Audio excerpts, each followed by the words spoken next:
My name is Olivia Franklin-Lyons, and I am here today to talk, since it's Safety Stand Down week.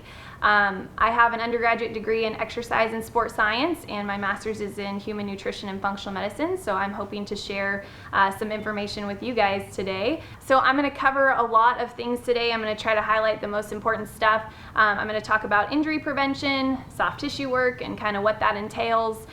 Some common problem areas for the body, and then some techniques and areas to strengthen, as well as some nutrition tips at the end. So we're going to talk about the importance of injury prevention. In my opinion, that is one of the most important things to focus on through your entire life.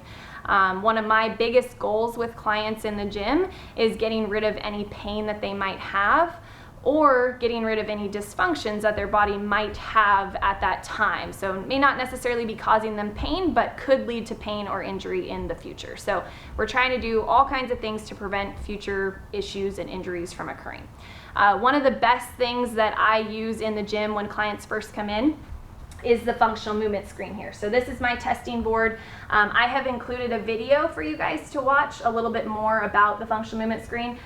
But it is a great tool for assessing future risk for injury of the client. So what I mean by that is we do a lot of movements here that require doing both right and left. And if one side of the body is moving better than the other, that's a huge risk for injury. So we're looking for any asymmetries, right or left moving different, the need for soft tissue work, which I'm going to talk about a little bit more in a bit, and then the need for corrective exercise to prepare for strength training. So the idea with this test is it involves 7 different fundamental human movements.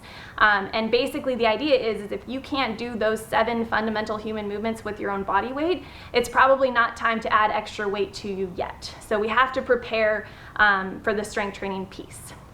PTs use this, chiropractors use it, professional sport teams use it. It's a really great way to create a baseline for the client and kind of look a little bit more into depth on how they're moving. It doesn't show us everything, but instead of a client walking in and having them start doing back squats, I can have a really good idea as to how they're moving and if they're ready for that.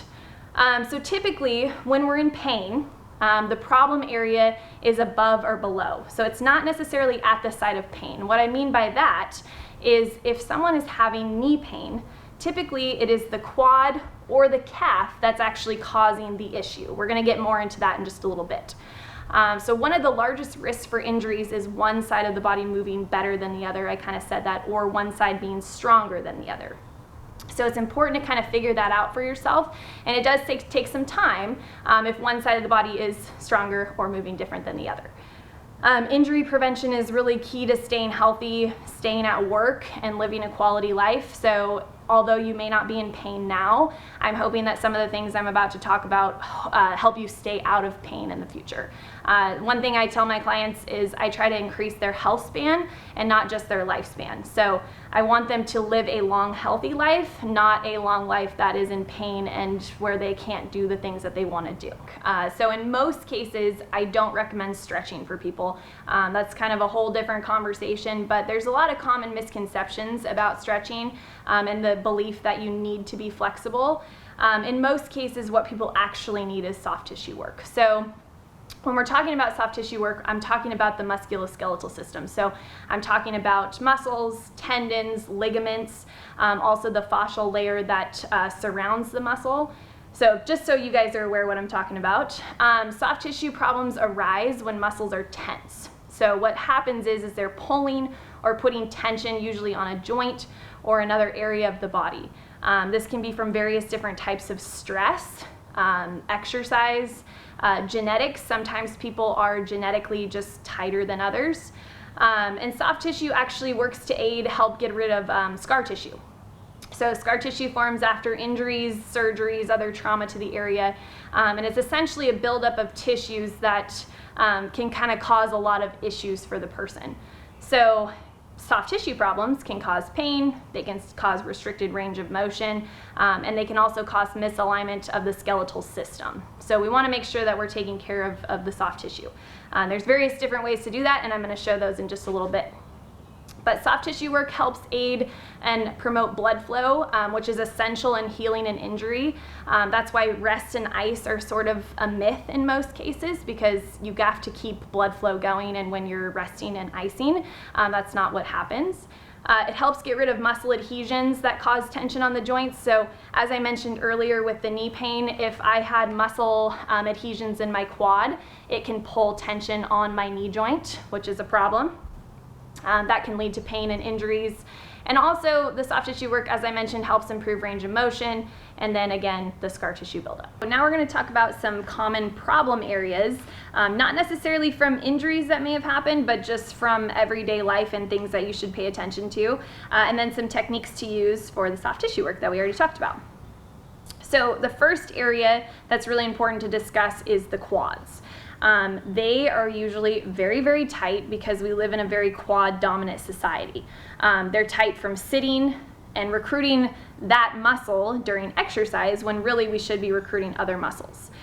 The glute and hip area, again, from sitting and not using the glutes correctly, and we'll get into this more later. The calves and ankles, in fact, the calves and ankles are one of the biggest reasons why people cannot squat proper depth, is because they have issues with their calves and ankles. This is from walking, being on your feet, wearing boots. This causes the glutes and hamstrings to become silent, and they don't really work like they're supposed to, which puts a lot of tension on the calves and ankles. The traps and neck, typically this is due to where people hold their tension, and then also improper breathing. So a lot of times you'll see people breathing from their chest, really shallow breaths. That works all of these muscles up here when really we should be breathing from our diaphragm. So if you can learn how to breathe from your diaphragm, it takes a lot of tension off of this area. The chest is also a problem area, again, being hunched over the computer, driving, improper breathing, all of those things lead to the chest being really tight. So what you probably should notice is I've talked a lot about the anterior side of the body being really stiff, and it's important to note that the back side of the body should actually be 3 times stronger than the front. But the reality is that really doesn't happen because we're so tight in the anterior side of our body that we don't even give our back side a chance to work. So I'm going to talk about some things to help prevent that from happening. So Russell's going to come over here, and the first thing we're going to do is show foam rolling. Now, I really like the foam roller. I think it's a great tool, especially at home or on the go. I personally have more effective tools in the gym, but I do recommend using the foam roller, especially as a starting point. So Russell's rolling his quads out right now. He is keeping his back nice and straight here, and he's also stacking his shoulders, so he's staying in a really good position. One of my biggest complaints with foam rolling is it's really easy to have really poor body mechanics with it. So actually, can you go back to rolling your quads and just show like the poor body mechanics there? So a lot of times I see people foam rolling like this, so they're causing a lot of problems up here, impinging the shoulders. Their back is nice and extended. They might still be doing some good for their quads, but they're going to get themselves into a bad position there. So again, foam rolling should be done really slow. He is trying to just kind of find those tight spots, hang out over them, maybe move side to side, bending and extending the leg a little bit. Again, great tool. There's a lot of resources online that you can use to figure out where else you can foam roll. You can kind of do the whole body. I've got another roller here. This is called the rumble roller. It's a little more intense. It's got the spiky knobs, so they can kind of get into the muscles a little bit better. And again, Russell's trying to stay in a really good position there, almost like he's doing a plank. He's taking his time.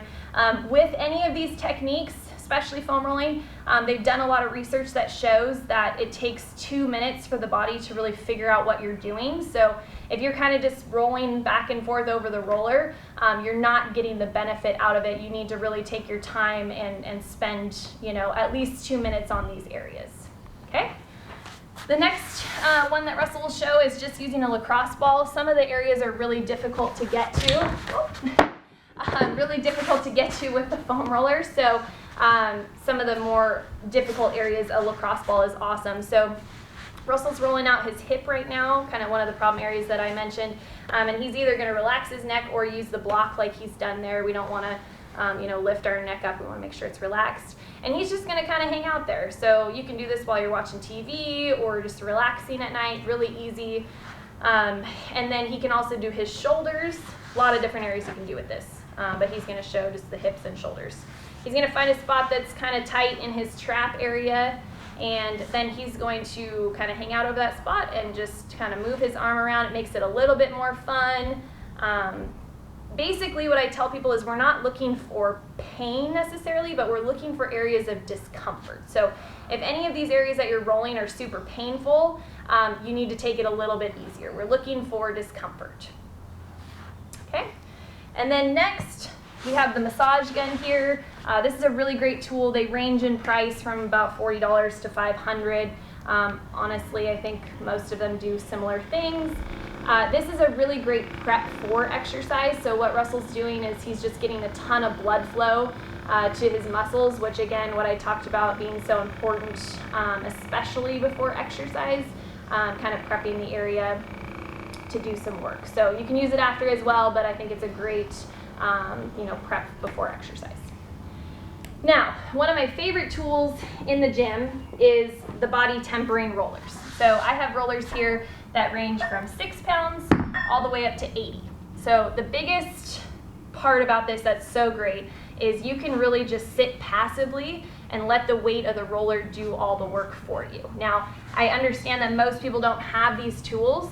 I have also included a video about them to kind of learn more. But since most people don't have these tools, Russell's using the next best thing, which is a kettlebell, or you can use a barbell or any weight plates. They also work, and he's just kind of letting the weight of the foam roller, see how he can be, sitting upright now and not getting into the weird position that the kettlebell or the foam roller can put him in. And he's just hanging out nice and slow, stopping over any spots that might be tender. He's got a 35-pound kettlebell there. You can work your way up. They make these rollers all the way up to 300 pounds. So take your time, work up to it, but that's a 35-pound kettlebell, and he's just rolling his quads. He's going to show rolling out his chest now. So basically he can just kind of let it sit on his chest, and again, he can move his arm around. He can just leave it there too and just kind of rest and let the weight of the kettlebell do the work for you. Okay. Now, I've got another cool tool here. This is called flossing. And this is just a wrap. You can buy these on Amazon. They're really inexpensive. I am going to demonstrate wrapping Russell's elbow. So this is really good with any type of joint. So the knee joint, the ankle, the elbow, the wrist, the shoulder, that's where you would use this. So basically what I'm doing is I'm going to wrap this, and I'm going to wrap it pretty tight on Russell here.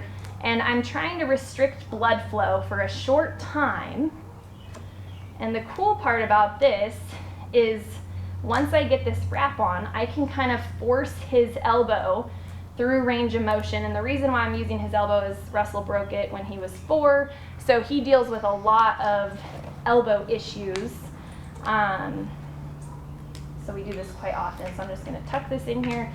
And because this wrap is on, I can now force his elbow through range of motion that I probably shouldn't without the wrap. But the wrap kind of protects the joint. So you have a really hard time injuring the person when that wrap is on. So I'm just trying to really move that elbow around. I would normally leave this on maybe 2 minutes or so. You watch for tingling in the hand. I'm gonna go ahead and take it off. And now what we get is this huge rush of fresh blood flow to the area. And you'll kind of see it turn red here. But what that does is it's pretty much like a nutrient frenzy. So we've got all this nice fresh blood flow to the area, which, as I mentioned, is very important for any injuries that have happened and all that soft tissue work. Okay, the last thing that I'm going to talk about is scraping or instrument-assisted soft tissue mobilization. This is an awesome tool, and I've included a video about this as well as the floss.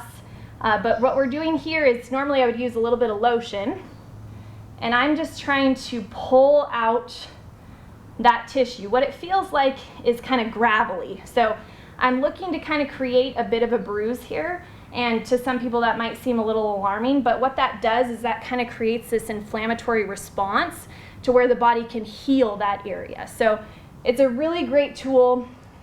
for instant range of motion changes. I have some clients who will come in and they can move their shoulder to about here, and then after scraping this entire area, they can suddenly put their shoulder all the way up. So it's a really great way to quickly make soft tissue changes that benefit your range of motion as well. So this is really key to living a pain-free life without injury. So again, even though you may not have pain right now, it's really important to take up some of these techniques to prevent future issues from happening. So now that we've talked about all the soft tissue work, we need to talk about some areas to strengthen. One of the most important areas to strengthen are the glutes. The glutes are responsible for aligning the entire lower body, and they should also be the strongest muscle in the body. The reality is, usually we kind of just sit on our glutes and don't use them how we're supposed to use them.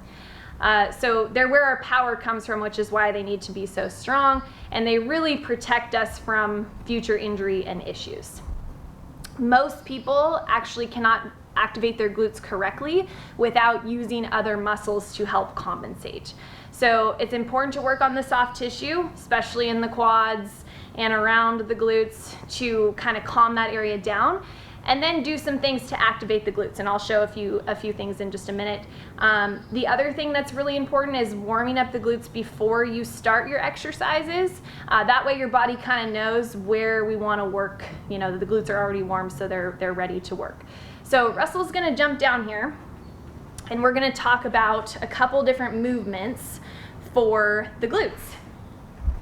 So the first thing that he's going to do is he's going to lay on his back and do a hip bridge. Now, some of these movements may seem very remedial, but the reality is most people don't do these movements correctly. So if you cannot feel your glutes in these movements, then we definitely have problems. So what we're looking for here is for Russell just to raise his hips off the mat. He's pushing his knees out a little bit so they don't come in, and he's trying to only feel his glutes and hamstrings. A lot of times when people do this, the only thing they feel is their quads, and that causes their low back to become the only thing that's working and potentially cause some pain to that low back. So he can also do a single leg bridge, and this is a little more challenging. Again, he's pushing his knee out here so he can really activate his glute, and all he should be feeling is the glute and hamstring. So if you do this movement and you feel the quads, you need to go back to doing soft tissue work for those quads. He's pushing through his heel and squeezing the glute at the top. Now he's going to roll to his side and do some clamshells. I'm going to give him the block there so he can rest his neck. And what he's trying to do here is he's kind of bending his legs together. He's keeping his feet together here. And all he's doing is lifting the knee, but he's trying to lift the knee from the glute. Okay? So again, really remedial movements, but they do a really good job of activating the glutes correctly if you can kind of let those other muscles relax. The last thing that I'll show is band walks, and I have clients do these every time when they come in. I have them use this little hip circle here because it's a lot more comfortable, but most of the time people only have access to these types of bands. So what Russell's doing is he's just going to take small steps both directions, and he's trying to pull from his glute area. He's not squatting down. What that would do is activate those quads, and he's not taking big giant steps. He's really trying to be focused on that glute area. Perfect. So the next area we're going to talk about is the upper back, and because we spend so much time hunched over computers and other electronics, we work our chest during exercise when maybe the chest shouldn't be working as hard and the chest being super tight. We're going to talk about the upper back because all of those little muscles around the shoulder blade help protect our shoulder.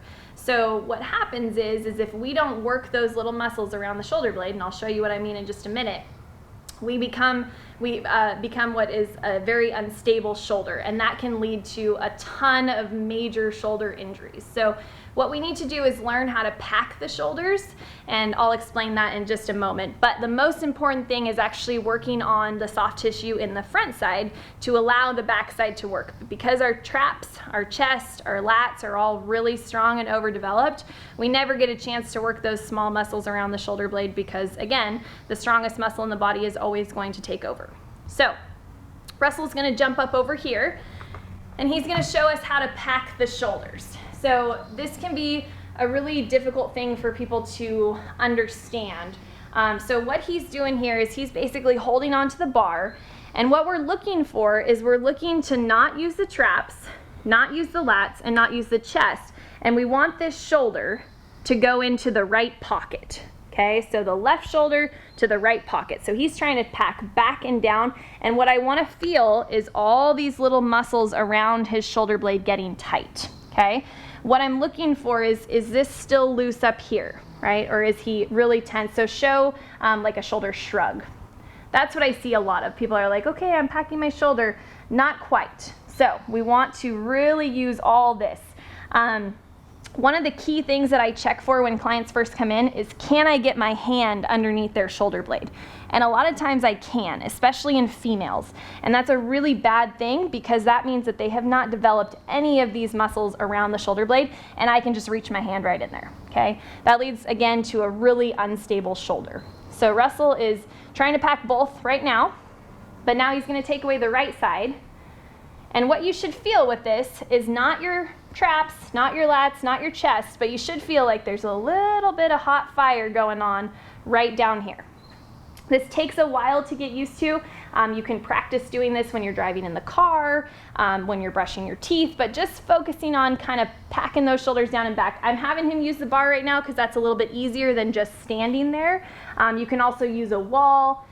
But there's a lot of different shoulder exercises you can do. This is just kind of one of the most basic ones to get this area to activate. And then once you become really aware of the shoulder blade, then you need to think about that when you're doing shoulder presses, when you're doing rows, when you're doing tricep work, anything that you're doing with the upper body, those shoulders should be packed down and back. All right, so the final area that we're gonna talk about strengthening is the core. And you've probably heard this before, but most people actually don't understand how to properly use their core. So your core is your belt. It's your lower back's protection. Some people use weight belts when they're lifting. I believe that your core is your weight belt, and it's your protection if you use it correctly. So we're talking about bracing the belly here, not sucking the stomach in, which is what a lot of people do when they're lifting and doing core work. So when I talk about bracing the belly, the easiest way to think about that is creating tension in the lower core. So we're gonna put our hands on our hips and kind of push just a little tension on that area, okay? A lot of people don't like to do this because they don't like to push their stomach out, right? They'd rather suck it in. So we're trying to create tension. I'm gonna explain that a little bit more when Russell comes to demonstrate, but we're talking about using the psoas, which is a deep core, or deep hip flexor, right? And what happens is people are so active in their quads and their hip flexors, their lower hip flexors, that when they actually do core work, they use their core a little bit, but they actually end up using their hip flexors and their quads way more. So we want to silence this area. Again, that's by doing a lot of the soft tissue work, but also by understanding how to brace the belly correctly in order to protect that lower back. So Russell's going to come down to the mat here, and he's going to show an exercise called the psoas marching. So first things first, he's gonna brace his belly. So what you're gonna see is his belly's gonna expand really big here. Now it's not to the point where he can't breathe anymore, right? He can still breathe. But what he's gonna do is he's gonna put tension on the core, and then he's going to take like a final deep breath here from the belly and see how that kind of makes it even bigger, okay? So the psoas is kind of located in this area here. So what he's trying to do is he's gonna not use his quads and hips, and he's gonna think about, so brace your belly one more time, he's gonna think about lifting the leg from his psoas, okay? So he's just gonna kind of march in place here. And what I'm watching for is to make sure I can't get my hand underneath him, right? What that is he's lost some of that brace. So he's nice and tight, and he's lifting those legs up from the psoas, okay? Now he's gonna make it a little bit harder, and he's gonna bring those legs up to 90 degrees. He's gonna brace the belly again, and he's gonna tap each heel to the ground nice and slow, and again, not losing the brace. So what you'll see happen is people get almost to the ground, so get almost to the ground, and then lose your brace. You'll see that happen, okay? They're no longer using their core anymore. They've got their lower back engaged, they've got their hip flexors, their quads engaged, so he's trying to keep the tension right here, okay? So this is really important. I don't necessarily do a ton of specific core work with clients. because you should be using your core with everything that you do. And then as well as going back to the glutes for a moment, for instance, when you're doing deadlifts, squats, any of those larger movements, if you're feeling your quads or you're feeling your low back, something is not going correctly. So we want to make sure that all these areas that I just talked about for strengthening, the core, the glutes, the upper back, we want to make sure they're really active when we're doing all of those bigger movements. So finally, I wanted to talk a little bit about nutrition, and I've included a couple different handouts for you guys to look through, but essentially I support a whole food and kind of eating food in its most natural state way of eating. So trying to watch out for packaged foods as much as possible, looking at the ingredient list, is it really long? Are there ingredients that you can't pronounce? And then also watching for sugar. So sugar is a huge leader to inflammation, which inflammation is one of the leading causes of chronic illness, high blood pressure, high cholesterol, diabetes. So we want to make sure that we're watching out for those things. And the handout that I have provided is an anti-inflammatory way of eating. So it's helpful with the body to decrease that inflammation again, so we're not running the risk of getting any chronic illnesses. And other things help with that. The other handout that I have provided is contributors to a pro-inflammatory lifestyle, and that includes stress, that includes lack of sleep. So all of those things are things that you should be paying attention to. I wanted to also quickly touch on vitamins and supplements. I do recommend a few things, but it's really important to get blood work done to see if there's any other specific needs that you have. So some of the things that I recommend to people, especially in this area, is vitamin D. That aids with mental health, it aids with bone health, immune health, and energy levels. A good multivitamin is also a great option. Fish oil helps with inflammation, and then also a probiotic, because gut health is extremely important and affects the entire body. They refer to the gut as our second brain, and also the gut hosts 70% of our immune cells. So if we don't have a healthy gut, usually we're getting sick often. So a healthy gut equals a healthy body. But when talking about these vitamins and supplements, it's important to understand that they are not regulated at all. So many of the brands out there that you would find just at the grocery store actually contain toxic ingredients. They don't contain the potency that they claim to have. And then also there's other ingredients in there that really just shouldn't be. So some of the ones that I recommend are prescription grade supplements, or they've been through the testing process to show that they are as potent as they say, and also don't contain any toxic ingredients. So some of those are pure encapsulations, Thorne, Garden of Life, Now, and then Integrative Therapeutics. And they used to only be able to be purchased by a prescriber, but now you can buy them on Amazon, and they're really easily accessible. So I've also included a couple recipes. Russell and I love to do bowls, so I've included a cilantro lime cauliflower rice, and then a copycat recipe for Chipotle's chicken. We usually make those two things and then throw in a bunch of different vegetables, so lettuce, tomato, avocado. Makes a really tasty meal. And then also I have included a recipe for a stir fry, and it's just a really basic stir fry, but I like to add just a ton of other vegetables to it, whatever I have on hand, and again, very tasty as well. So I hope you guys were able to learn a few things, especially even if you aren't living in pain right now. There's some things that we talked about that can prevent you from being in pain in the future and having future issues. Thanks for listening, and if you have any questions, feel free to get a hold of me.